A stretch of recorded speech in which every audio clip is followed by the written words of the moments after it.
ایک درس کریں گے جس میں میں اپنے طریقت کا جس کا میں نمائندہ اس کا میں تعارف کروں گا اور ایک مختصر سی بات کر کے انشاءاللہ ہم اجازت چاہیں گے۔ جس طرح پاکستان میں سلاسل ہیں مشہور چشتی قادریہ سہروردیہ، اسی طرح پوری دنیا میں ڈھیروں سلاسل ہیں، ہزاروں سلاسل ہیں۔ ہم یہاں پر ایک ہمیں لگتا ہے کہ صرف یہ 4 یا 5 ہی طریقے ہیں، یہ ڈھیروں سلاسل ہیں، ہزاروں سلاسل ہیں۔ تو ان سلاسل میں سے ایک سلسلہ ہے البرہانیہ الدسوقیہ الشاذلیہ۔ اس طریقت کے جو شیخ ہیں وہ ہیں سوڈان، مصر سوڈان ایک ہی ملک ہوا کرتا تھا جس کا پاک و ہند ہے، تو سوڈان سے آپ کا تعلق ہے۔ ان کا نام مولانا الشیخ ابراہیم الشیخ محمد سبحان البرہانی ہے۔ اس طریقت کو 6 سے 7 سال ہو چکے ہیں پاکستان میں اس کا آغاز کیا، انہوں نے اپنا نمائندہ بھیجا 63 سال۔ اب اس طریقت کے 17 سے 18 زاویے موجود ہیں مختلف شہروں میں، اسلام آباد، ملتان میں، آپ کے شہر میں بھی مرکز ہے۔ ہمارا مقصد کیا ہے ان طریقتوں کا، ان سلسلوں کا، اور خصوصاً ہمارا کیا مقاصد ہے، یہ کیوں ہوتا ہے؟ بعض لوگ سوال ہوتا ہے کہ اور بھی تو ڈھیروں طریقتیں ہیں، ایک نئی طریقت آ گئی، یہ کیا مقاصد ہیں اس کے، کیوں مزید سے مزید طریقتیں بڑھتی ہی جا رہی ہیں؟ تو جو شیوخ ہوتے ہیں، جو طریقتیں ہوتی ہیں، یہ طریقت سکول ہے۔ شیوخ کیا ہے؟ اس کے استاد ہیں۔ ٹیچرز کا زیادہ ہونا کوئی مانے چیز تو نہیں ہے، کوئی اس سے فائدہ ہی ہوگا نا، نقصان تو کسی قسم کا نہیں، ہمیشہ فائدہ ہی ہوگا۔ تو ٹیچرز کے زیادہ ہونے سے، سکولز کے زیادہ ہونے سے تھاٹس میں اضافہ ہوگا، علم میں اضافہ ہوگا، فکر میں زیادہ اضافہ ہوگا۔ تو یہ اس لیے ہوتے ہیں طریقتیں۔ تو جو ہماری طریقہ ہے ان کا کیا مقصد ہے؟ ابھی پاکستان پہلے سے ایک اسلامی ملک ہے، لوگ یہاں پر دین کو فالو کرتے ہیں، 90 سے ابو% مسلم لوگ ہیں، نماز پڑھتے ہیں، زکوٰۃ، یہ ہر چیز کرتے ہیں۔ تو پھر اس طریقے کا آپ پاکستان میں آنے کا کیا ایک منطق ہے؟ تو سیدھی مولانا شیخ ابراہیم ہمارے موجودہ شہر کے جو والد صاحب تھے وہ فرمایا کرتے تھے مسلمان ممالک میں اس طریقت کا ہونا اس لیے ہے کہ آج کل مسلمانوں میں بھی کافی چیزیں صحیح راستے پر نہیں رہی، جیسے عقائد ہیں، عقائد میں بہت زیادہ ہمارے بگاڑ پیدا ہو چکے ہیں۔ آج دیکھیں سوشل میڈیا پر ہر بندہ ایک نیا فرقہ شروع کر کے بیٹھا ہوا ہے، کوئی علمی کتابی ہے تو کوئی ہر قسم کا لوگ موجود ہیں، کوئی کہتا ہے ہم کسی فرقے سے نہیں ہیں، کوئی کہتا ہے ہمارا فلاں ہے۔ تو عقائد میں ہمارے میں اختلاف ہے۔ ایک تو ان عقائد کی درستگی ضروری ہے، کیونکہ نبی کریم صلی اللہ علیہ وسلم نے فرمایا تھا میں اپنے بعد 2 چیزیں چھوڑ کر جا رہا ہوں، کتاب اللہ و اطرت اہل البیت، قرآن اور اہل بیت۔ اب قرآن سے ہی سارے کیا کر رہے ہیں؟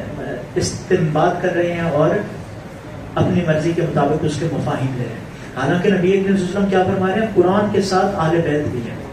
تو اہل بیت ہیں وہ استاد جو اس قرآن کی تشریح فرمائیں گے اور وہ ہمیں سمجھائیں گے۔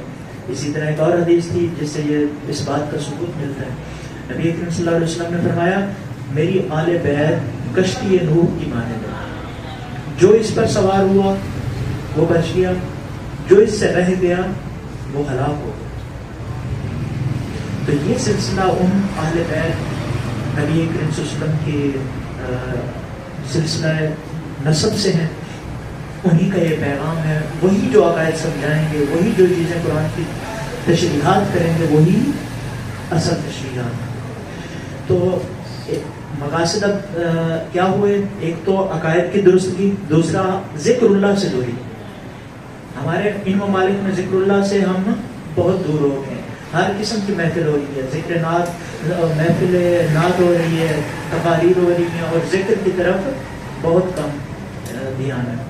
تو مشائخ کا اس طریقت کا پاکستان میں آنے کا مقصد ہے ذکر اللہ کی طرف لوگوں کو لانا، عقائد کی درستگی کرنا، اہل بیت رسول صلی اللہ علیہ وسلم کی طرف لوگوں کو لے کر آنا،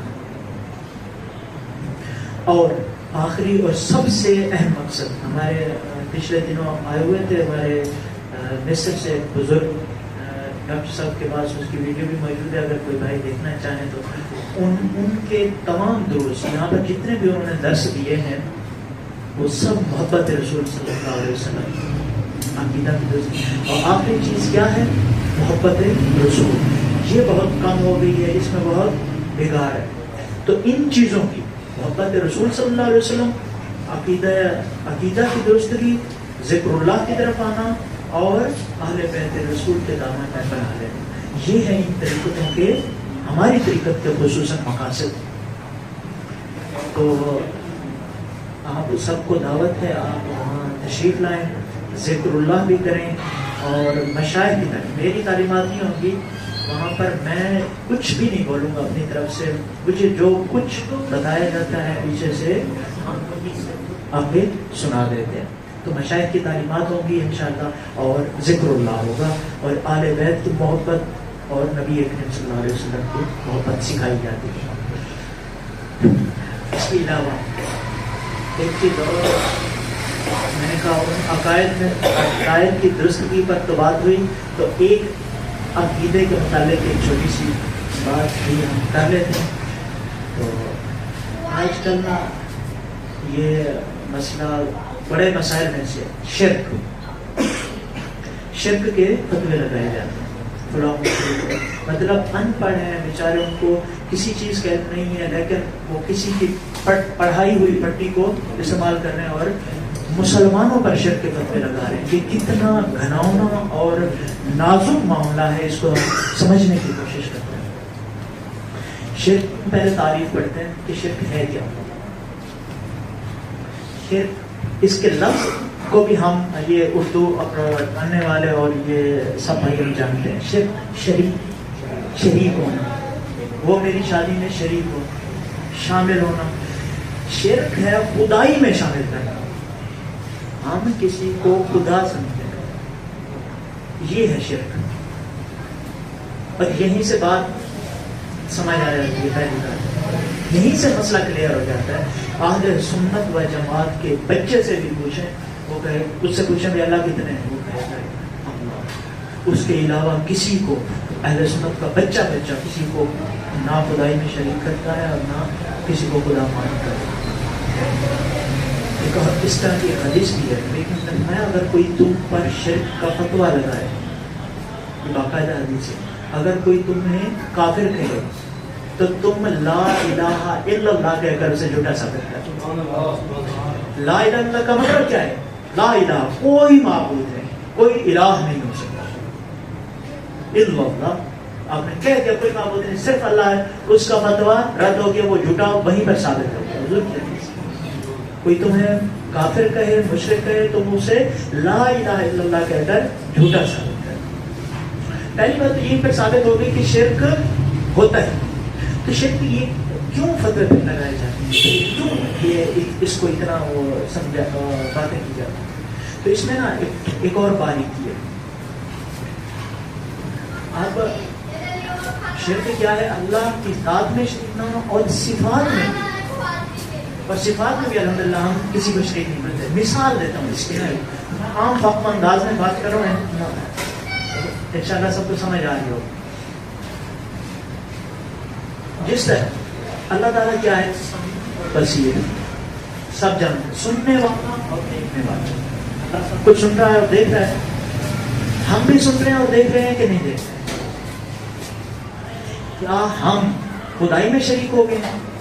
کوئی بھی نہیں کہے گا ہم بھی خدا ہو۔ اللہ کا سننا، اللہ کا دیکھنا اور ہے، ہمارا سننا، ہمارا دیکھنا اور ہے۔ لفظی طور پر تو ایسا لگ رہا ہے کہ ہم وہی کام کر رہے ہیں جو اللہ کر رہے ہیں، تو کیا ہم خدائی میں شریک ہو گئے، اس کی صفات میں شریک ہو گئے؟ نہیں، ہر کس نہیں شریک ہو سکتا۔ جس طرح اللہ سمیع ہے، جس طرح اللہ بصیر ہے، انسان اس طرح سمیع اور بصیر نہیں ہو سکتا۔ کلیئر کٹ بات۔ اسی وجہ سے غلط فہمی پھیلائی جاتی ہے۔ نبی کے متعلق ہم چیزیں کہتے ہیں، جیسے ہم غیب کا علم مانتے ہیں، نور مانتے ہیں، ان کی شان ایک بلند شان مانتے ہیں اور سب کچھ مانتے ہیں، یہ ان کو عزت دینا، ان کی قدر و منزلت کو بڑھانا، وہ کہتے ہیں آپ ہی کو خدا کے قریب کریں۔ پھر خدا کے وہ مخلوق ہیں، وہ خالق ہیں، وہ کیسے شریک ہو سکتے ہیں؟ وہی بات پہلے والی آ گئی کہ اہل سنت کے بچے بچے سے بچے، پھر نبی اور اللہ ان کا علم جتنا بھی اللہ کے مقابلے میں تو کچھ نہیں، ہم مخلوق کے توازن میں دیکھ رہے ہیں، مخلوق کے مقابلے میں تو مطلب ہم مخلوق کچھ بھی نہیں ہے نا، ہم مخلوق کچھ نہیں۔ اسی طرح اللہ کے مقابلے میں نبی کریم صلی اللہ علیہ وسلم کا علم کم ہے، اور نبی کریم صلی اللہ علیہ وسلم کا بھی جو علم ہے اس کے متعلق ہمارا کیا عقیدہ ہے، وہ کس نے دیا؟ نبی صاحب اللہ نے دیا۔ تو پھر وہ کس لحاظ سے ہم نبی کریم صلی اللہ علیہ وسلم کو معاذ اللہ اس میں خدائی میں شریک کرتے ہیں؟ تو یہ ہماری سب چیزیں کیا ہیں؟ کلیئر ہے الحمدللہ، ہمیں کسی کے فتوے سے ڈرنے کی ضرورت نہیں ہے۔ یہ عبادت کے لائق نہیں سمجھتے ہم کسی کو، اور صفات میں شریک نہیں مانتے جس طرح اللہ ہے، اور اس کے ذات میں شریک نہیں مانتے۔ سمپل سی بات ہے، یہ آلریڈی انڈرسٹوڈ بات تھی، ہر بچہ میں نے تقریباً سب کو دیکھا، سب یہی کہہ رہے ہیں، ایسے یہ معلوم ہے، آلریڈی انڈرسٹوڈ بات ہے یہ ساری۔ ایک اور بات سجدہ کی وجہ سے نا، یہ اب مزارات پر آپ نے تو سب لیکچر سنا ہے شیخ صاحب کا، مزارات پر حاضری کے متعلق انہوں نے لیکچر دیا، اعتراض کیا جاتا ہے کہ وہاں پر مزارات پر آپ سجدے کرتے ہیں، سجدے کچھ جاہل کرتے بھی ہیں، ایسا نہیں کہ نہیں کرتے، کچھ جاہل کرتے بھی ہیں، ان کو جاہل کہتے ہیں، ان کو بھی ہم کافر نہیں کہہ رہے۔ کیوں؟ اب سجدہ کیا ہے؟ سجدہ ایک عبادت ہے کہ نہیں ہے؟ ہم نے کہا عبادت میں شریک کون ہوتا ہے؟ شریک ٹھہرایا تو مطلب آپ نے خدا مان لیا اسے، تو پھر یہ سجدہ کیا ہے؟ بھائی سجدہ کرنے والے کو بھی پکڑ کے اٹھا کے پوچھے نا، بھائی کیا تو اسے اللہ مان کے سجدہ کر رہے ہیں؟ وہ کہے گا نہیں، میں عزت کی وجہ سے ان کو عزت دے رہا ہوں، ان کے پاؤں میں گر رہا ہوں، اور اس طرح کی بات کرے گا، عزت دینے کی بات کرے گا۔ اور یہ سجدہ پچھلی شریعتوں میں آپ دیکھ لیں، سیدنا یوسف علیہ السلام کو کیا گیا، کیا انہوں نے اللہ سمجھ کے کیا تھا سیدنا یوسف کو؟ ان کے بھائیوں نے نہیں۔ سیدنا آدم علیہ السلام کو سجدہ جو کیا گیا تھا فرشتوں نے کیا تھا، کیا وہ ان کو خدا سمجھ کے کیا گیا تھا؟ نہیں، تعظیم کی وجہ سے، عزت دینے کے لیے کیا گیا تھا۔ تو اگر سجدے کی دو قسمیں ہیں، ایک ہے عبادت، معبود سمجھ کر آپ کریں سجدہ، ایک ہے تعظیم۔ اگر یہ غلط دونوں ہیں، سجدہ تعظیمی بھی غلط ہے، یہ نہیں کہ اس کو ٹھیک کہا جا رہا ہے، وہ بھی جہالت ہے سراسر اور غلط ہے۔ اعلیٰ حضرت نے باقاعدہ کہا ہے اتنا جھکے بنا کہ رکوع کا یا سجدہ کا شبہ بھی پیدا ہو، غلط ہے۔ لیکن میں بتانے کا مقصد ہے کہ کفر نہیں، ٹھیک ہے، کفر تب ہوگا جب وہ خدا سمجھے گا۔ سجدہ تعظیمی حرام ہے، سجدہ تعظیمی نبی کریم صلی اللہ علیہ وسلم کی امت میں حرام ہے۔